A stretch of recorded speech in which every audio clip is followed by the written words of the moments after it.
Adem Jashari dhe presidentin Ibrahim Rugova dhe shumë të tjerë që luftuan, përfshirë edhe familjen e nderuar Haradinaj që i kemi edhe kolegë në kuvend. Megjithatë, ky nder i udhëheqjes vjen edhe me përgjegjësi të madhe. Kjo përgjegjësi nuk është vetëm retorike.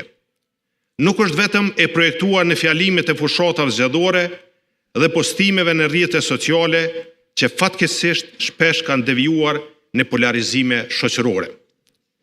Përgjegjësia që presim ne si PDK, por jam i bindur edhe gjithë qytetarët tonë, aleatet dhe dashamirët e Republikës së Kosovës duhet të përkthehet në disa pika thelbësore që po i numëroj këtu shkurtimisht për të konkretizuar pritjet tona si PDK nga kjo legjislaturë dhe nga institucionet që do të derivojnë nga ky kuvend.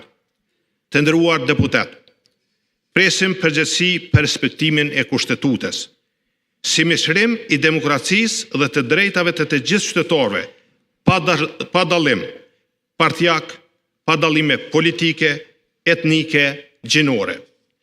Fatkeqësisht, të gjithë ne kemi përjetuar situata të pakëndshme si qytetar, por dhe të rrezikshme për ujtjen e arkitekturës e demokracisë, sepse viteve të kaluara me 10 herë ky kuvend ka aprovuar ligje që janë shpallur jo kushtetuese.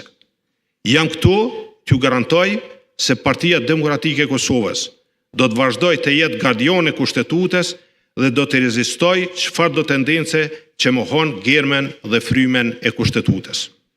Së dyti, Partia Demokratike dhe shpresoj të gjithë deputet e pozitës dhe opozitës do të bashkohemi të ndihmojmë pa ndyshje, pa politizime, pa ekuivoke, betejën për drejtësinë dhe të vërtetën që po zhvillohet në Hagë.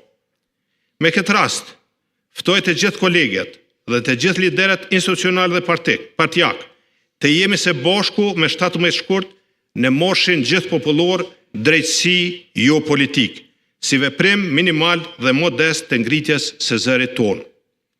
Kuvendi dhe qeveria e ardhshme ka obligim të bëjë maksimumin që kjo mbrojtje e drejtësisë të përkthehet në veprime konkrete.